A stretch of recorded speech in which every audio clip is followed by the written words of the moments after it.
صاحبيال ومركله iyo muuqaal cusub halka naga daawanaysaana waa maslax vlogs hadaad ku cusub tahay nagu soo biir baan ku leenahay fadlan haddaad nala sii joogteena aad baad ugu mahadsan tahay muuqaalkeennan wuxuu ka koobnaan doonaa inaynu magaalada Dirdhawa ee caasimadda labaad ee dalka Itoobiya aynu ka safarno una safarno caasimadda koowaad ee dalka Itoobiya magaalada Addis Ababa haddaba maxaad isleedahay maxaa lagu safri doonaa magaari ma diyaarad mise maxaa maskaxdaada ku buuxaya tareen ayaynu ku safri doonaa tareenkaas waxaanu rabnaa inta saacadood uu socon karo masaafada intaas leey iyo inaad maaragtay safarkaasi safar raaxo leh uu noqdo haddii Ilaahay yiraahdo haddaba waxaan rabaa inaan in yar information ayna siiyo safarkayga qaabka uu ku bilaabmi doono waana nala socon doontaan anaga caajisina hadduu muuqaalku soo gaarana fadlan subscribe like share dad badan soo gaaro aad baad ugu mahadsan tahay safarkeennan maanan tagin xarun ama xafiis laakiin waxaan ka jartay online-ka website-ka ama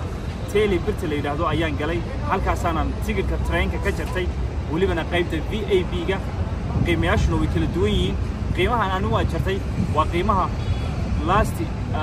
VIP price-ka ugu dambeeya waa 3,500 waxa ka sii hooseeya 3,200 waxa ka sii hooseeya 2,000 waxa ka sii hooseeya ilaa 1,900 ayaan filayaa afar baa loo qaybiyaa price-yadaas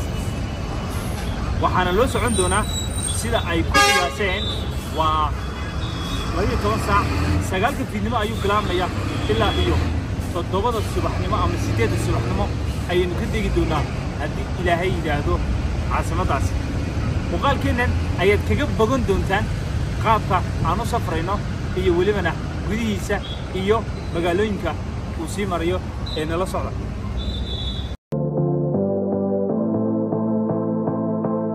saaxiibayaal waa anigiyo ninkii engineer Ozil waa youtuberka ugu cadaaga soo maaragtay soo rogaal celin doona saaxiibayaal soo dhawaada odayga Ozil waxaan galabta u diyaar garoobaynaa safar habeenimo oo Dirdhawa to Addis Ababa okay waxaan ku safraynaa ma balagaari ma baajaj safarka waxaan ku safraynaa mid wax lagu safro waxa safar la galo horta waa macna badan yahay gaari baa jira diyaarad baa lagu safraa balse waxaa jira Soomaalida Itoobiya safar ay ku raaxaystaan jiro oo ay Soomaalida kala helin waxaan ku safraynaa safarkan tareenka casriga صح Dirdhawa to Addis Ababa marka intee daqiiqo uu geenaya ma high speed ba والله هذا هو medium يعني almost قارن كرا 8 hour 9 hour كلاس قارن كرا أنا رجيني ناسفر بدل النقطة عاودنا وحلينا هاي دي دالك يرفعت كده فتانو سيمرينو ده وحوي نلا مرة وسوينا أكسن ده هو يدين بالشينينا وسوينا أكسن وحين سمينا مير بوه كاس وانو كسيرة كفيك كسير تفنينا ده وحوي سفر كاس وحلينا هاي لسعود ونكسي صاحب لأن كانت halkan ayuu safarkeenu inooga bilaami doonaa maadaama waqtigii tareenku uu dhaqaaqi doono ay ku beegan tahay 9 fiidnimo waxaynu ku sii wajahannahay goobta uu tareenku ka baxayo oo inoo jirta masaafadan 15 kilomitir amaba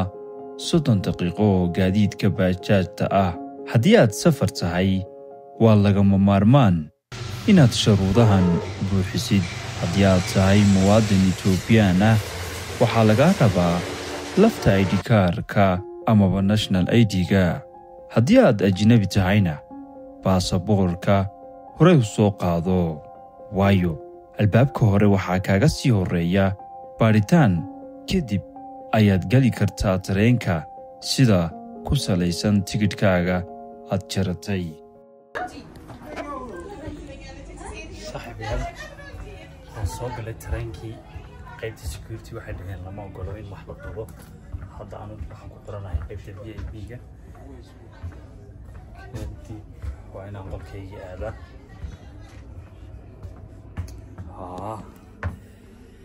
qaybta security-ga waxay dhaheen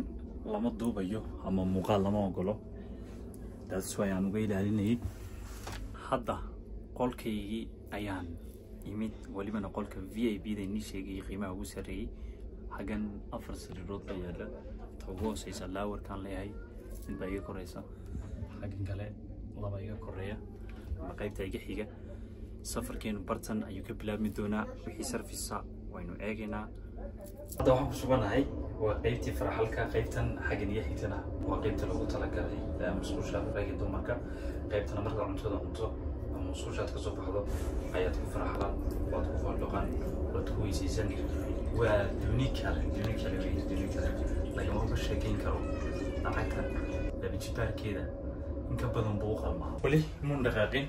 kadibna qolkeenii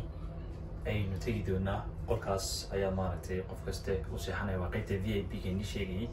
qiimaashiisana xagan ayaa nagu soo qori doonaa markuu dhaqaaqo ayaa loo fasaxayaa qofka inuu cafeteria tago uu ka soo gato waxa uu baahan yahay waynu eegi doonaa Smoking in the train is forbidden. When you want to smoke, use the arrival station. Don't throw rubbish on the floor. Put your luggage on the luggage holder. صاحبي حتى واحد وسي صوّا فيجا قيبتي كان في الصبح حي طبعا saaxiibayaal hadda waxaynu soo gaarnay bosteejadii koowaad ee magaalada Biki oo hoos timaada gobolka City ee dowlad deegaanka Soomaalida waxaa lanoo ogolaaday inaan cafeteria-da wax ka soo gadano walow ay noo suurtageli weyday rakaabka ayaana buux dhaafiyey goobtaasi cafeteria-da saaxiibayaal haddii aad soo safraysid waxaan idinkula talin lahaa inaad sahaydaada horey u soo qaadatid tigidhkaagana aad ku salaysid qaybta VIP da oo ah hal qol oo ay 4 sariirood yaalaan qiimayaashuna ay yihiin 3,400 ilaa 3,300 laakiin kuraastu way qiimo jaban yihiin safarkaaguna aad ayuu u dheer yahay maadaamuu tareenku socon doono masaafadan 12 saacadood walow ay aad u fogtahay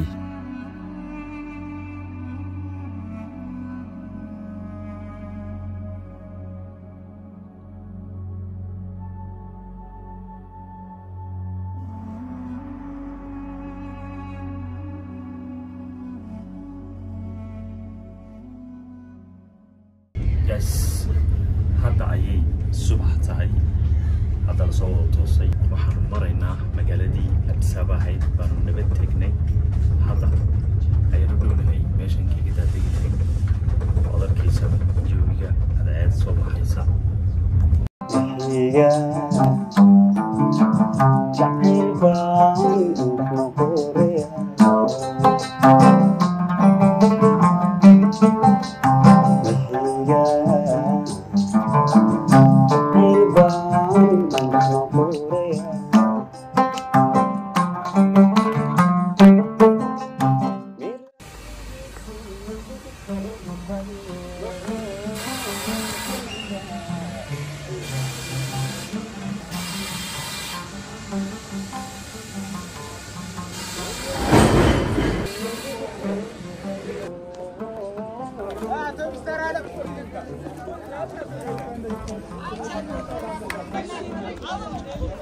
guys waxaan filayaa haddaan ka soo baxay goosashinkii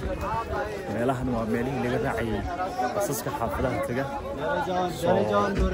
checking-iga ayaa aad badnaa filayaa